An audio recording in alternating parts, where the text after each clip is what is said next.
Hello, this is Tim Campbell with Action Coach Business Coaching with my Survive and Thrive Business Spotlight series.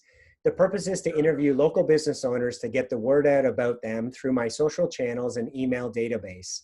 This is a free service I'm providing to support the local businesses because if we save every business, we save the economy. Today, I have the pleasure of talking with Suzanne with HotBox Pizza. Welcome, Suzanne. It's great to have you join me today. Thank you. Happy to be here. Fantastic. Well, hey, why don't we start with you telling me a little bit about yourself and your business? Okay.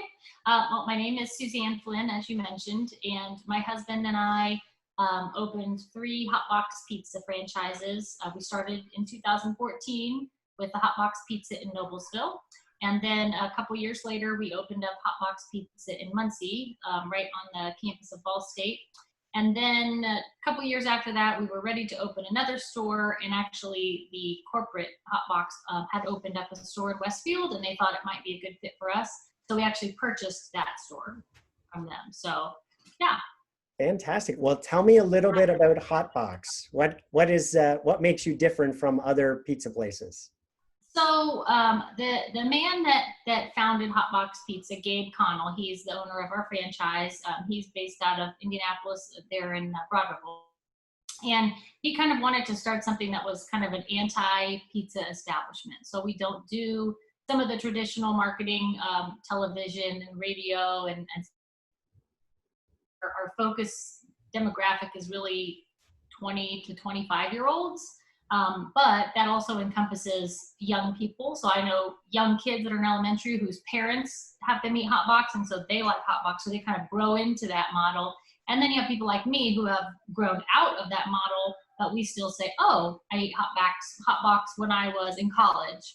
Or it reminds me of my Broadville days. After we would go out, we would go to the HotBox in Broadville and get pizza or breadsticks. So even though we focus on kind of a younger, cooler demographic, it encompasses the younger and the older, just because as we grow in and grow out of that. So we try and do things a little bit differently, and we make our own sauces, and we are a little bit less big boxy, just because we're able to, since we are a small company. There are only, I think, 21 HotBox locations now, all in central Indiana, and they're all locally owned. So there are no big conglomerates or anything. It's all just people here in the communities, living in the communities where we operate our stores.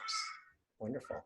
Well, you scared me at first when you said it was for college kids, because my wife and I order from you guys all the time, and I'm afraid maybe I was too old to be ordering you. So yeah, no, but I'm too old to run our social media in Muncie, because I did try and run that for a while. And they said, no, it's not coming across with our brand, because I'm just not cool anymore, sadly. Now that I'm 42, I'm definitely not the right person to be running social media. Also. And I did not know you made your own sauce. That explains why it's so delicious. We love the dipping sauces that come with the pizzas as well. Yeah, yeah, me too.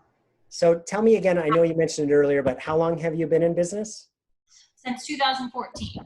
Okay. So I was actually pregnant with our twins, and then my husband had started researching franchises, and he had worked in Broadville for about 6 months in preparation to open up his own store, and that's something they like you to do, so that you can, they don't want you to just buy it and say, okay, just send me the money. They want the owners to know how to make the pizzas and how to run the shifts, and now I am the exception to that, but because we're married, I was able to get away with him being able to do that part of thing. I don't make pizzas or anything. Got it. Fantastic. So tell me, what's been the biggest impact that COVID's had on your business? I guess safety is the biggest impact. Our sales dipped a little bit. They have since recovered. Just us having to adjust to, having so many young people that work for us, as low as 15 years old, that don't quite understand, because if they get it, they'll probably be okay. And really trying to impress upon them, the importance. Early on, we started requiring masks and gloves, and I catch them still, sometimes they're in the back and they'll take it down. I'm like, put that mask back on. So I think that's probably been the biggest impact, is just trying to impress upon young people, because, you know, they're probably, a lot of them aren't socially distancing outside of work. And we want to make sure that we're protecting our immunocompromised employees, of which we do have quite a few at all the stores. So we want to make sure that those folks can stay safe, but they need to work. So they need to be able to work in a safe environment. But luckily our customers have been very supportive of us requiring masks now, customers as well, even before the state mandate. And really have been very gracious during this time. Of course, we always make mistakes, you know, any time of the year, pandemic or not. But our customers have been extra gracious in letting people let things slide, you know, that even if they say, hey, this didn't go well, but it's okay, I wanted to let you know, but I'm not gonna, you know, throw a fit and have a cow about it. And that's been really nice to see, just the goodness of people coming through and giving some of our younger peoples a chance to learn and get better at taking orders and making sure the right thing goes out, because certainly we want every order to be perfect, but that's not the reality. Sure. Yeah. So I know you mentioned a couple things, but what would you say is the number one action that you've taken through all of this craziness that's really made a difference in your business? You know, we have we have new marketing directors at all of our stores, but one of them is covering the Hamilton County stores, and then another one, she's based out of Muncie. And I think the two of them, the Noblesville Westfield employee has been with us a long time, but was not in a marketing role. And he's really done a tremendous job of reaching out to people from a distance. So he has started his own campaign where he'll reach out. We always reach out to what we call catering customers, which is anyone who orders $50 or more, which, you know, with a family, that doesn't take much to spend that much money just to feed your family. And he started reaching out to everybody. So, and I think that's how he reached you too, was he started reaching out to everybody, making sure that their orders were okay, making sure that they knew if they needed anything, they could reach out to him. Because formerly we did more of that, now not residentially, but to businesses, we went in person to say, hello, we're from HotBox, here's a free sticks coupon. If you need anything, let us know, we're up the street. He really did a great job of getting into the residential side, and he was able to identify a lot of issues that we had that we weren't aware of. So we were able to try and correct it with those people and apologize for any mistakes that we made. Because I don't know the percentages offhand, but I know that most people, if you have an issue with a restaurant or any kind of place, you know, commerce place, most people are just saying, well, forget it. I'm just not going to order from there again. I mean, that's how I am. It's not worth it to me to go through all the trouble. And, Sure. You know, if it's a small issue, fine. But if it's something really big, and so what he has done is he's been able to identify some of these people who haven't ordered even in 6 months, and find out that, oh yeah, I haven't ordered in 6 months because my daughter came to pick up the food. They didn't bring it out. She ended up waiting a half hour. Then she finally got home, didn't have any of the sauces. So we just said, forget them, because we never heard from him again. So he was able to try and rectify some of those situations and make it right with people. So I think that's the biggest difference. And then up in Muncie, she's done a great job of, as the students are coming back, at least for now, they're coming back. I think she's in about 5,000 move-in packets for off-campus and mostly off-campus residences. So they've done a great job of keeping things moving forward and trying to keep people, keep HotBox in front of people's thoughts, so that when they, you know, I think a lot of us have used food as a way to like do something. At least I have, you know, it was like, we can't go do anything else, especially when we were really locked down. Well, we could order DoorDash from a place that we hadn't eaten, or we could go and pick up to go from a place that we hadn't eaten from. And it kind of gave our family a sort of something different than just mom or dad's cooking for those many, many months. Yeah, absolutely. Yeah. Here's an interesting question, Suzanne. It's Sure. been said that smart people learn from their mistakes and wise people learn from the mistakes of others. So what mistakes have you guys made along the way, and how can other entrepreneurs learn from your experience? Oh my gosh, that's hard to pinpoint like one mistake that we've made. You know, I'd say, I'm trying to think something that's more operational or more, because, you know, operationally, I guess one mistake I do think that we have made in the past is having great marketing in place, but the operations were not there to support it.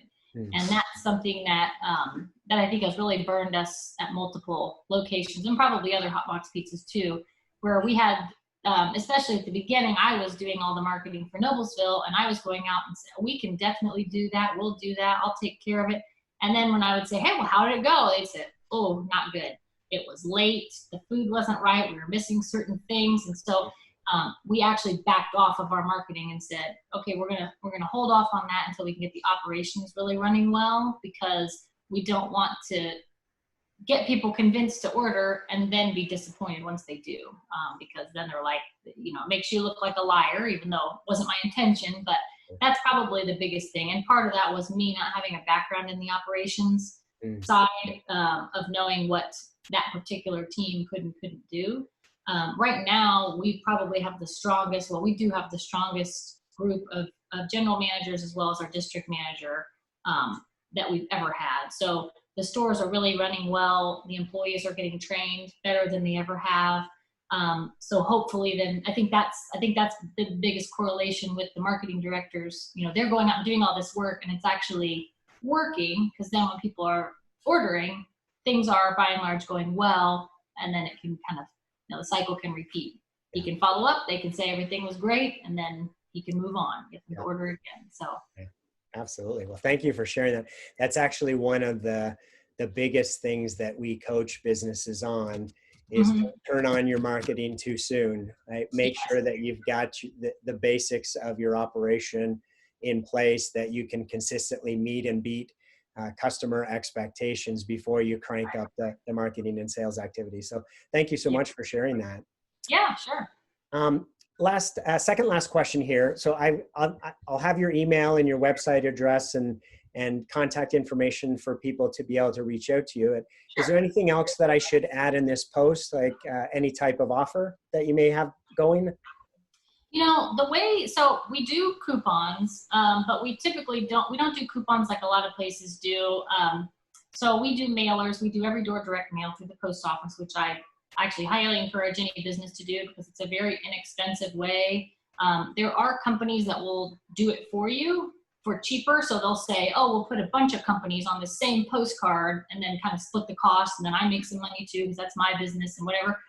I would not recommend those. I would recommend, I've done both. I've tried everything. Anybody that's come to my door and said, hey, I'll do this, I've always tried it just to see, but then we track what comes back. So every door direct mail coupons are really great. You don't have to do coupons, obviously, but it's easy to track if you do it that way. So we have coupons that way, and then we have our Friends with Benefits. That's something that I would encourage people to join. So we used to have something called Box Stars, and it was kind of a clunky version of a loyalty program, and it just took us a few years. And when I say us, it's the franchise that was looking at different options and testing things out.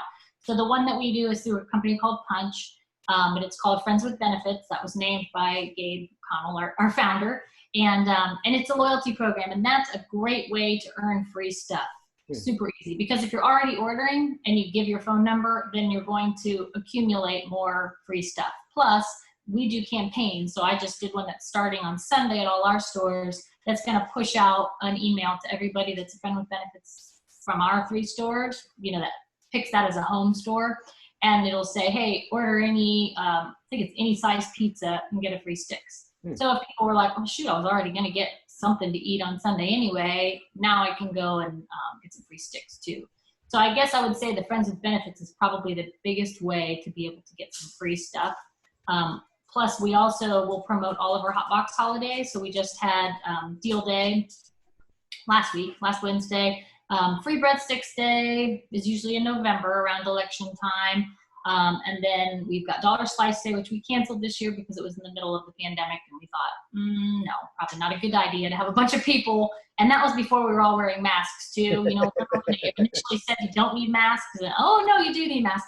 So we canceled that one. But the HotBox holidays and Free Breadstick Day is a great day because it is 100% free to customers. And it's just a fun, easy day where people, I mean, most people just come in for the free sticks. So Friends with Benefits is a great way to get free stuff and get all the communication from HotBox on anything extra that's happening that's just for our kind of box stars. Fantastic. Well, you're making me hungry. Um, last question here. Tell me what is most inspiring you about the world today? So recently on Facebook, I noticed that there had been a new group created. So I live in Noblesville, part of HSE School District, and it was created by a parent who wanted to create some positivity and some support for our teachers. So our teachers, obviously, they're going back in person, but they're teaching us virtually at least until Labor Day. And they created it, and it's just growing like gangbusters. And what they've asked is for the teachers to post what they need. So they might just post, hey, I just want thoughts, good thoughts. Or they might say, I have an Amazon list that would be great if you could, fill that. Or anything. And then they're putting tags in there so you can actually search by your school and you can see anything that your school has popped up. And it's really been heartwarming to see because the teachers are just very touched. And a lot of parents that feel they don't have anything to do. How can I help? What can I do? Well, this is something that they can do. So that's really been encouraging and something really nice to see it right here in our community of people helping other people and just saying, hey, we're here. There was one mom that even said, here's my cell phone number, put it in there. And if anything comes up, you can text me and say, hey, I need help. I need somebody to get milk because I don't have time to get milk. I'll go get milk and I'll bring it to you. So it's really been neat to see. And I just got added to it yesterday, added some teachers to it and some other fellow PTO moms. And so that's really, like I said, it's really warmed my heart. Very cool. Thank you so much for sharing that. So that concludes our interview. I'd like to invite you, as well as anybody that's listening, to take advantage of my free coaching sessions that I offer to business owners to just help them navigate through all this craziness and figure out ways that they can pivot and just take their business to the next level. So I'll include that in the post as well if anybody is interested in taking advantage of that. Thanks again for your time, Suzanne. Really appreciate it. Thank you. I appreciate it. Have a good one. Yeah, you too.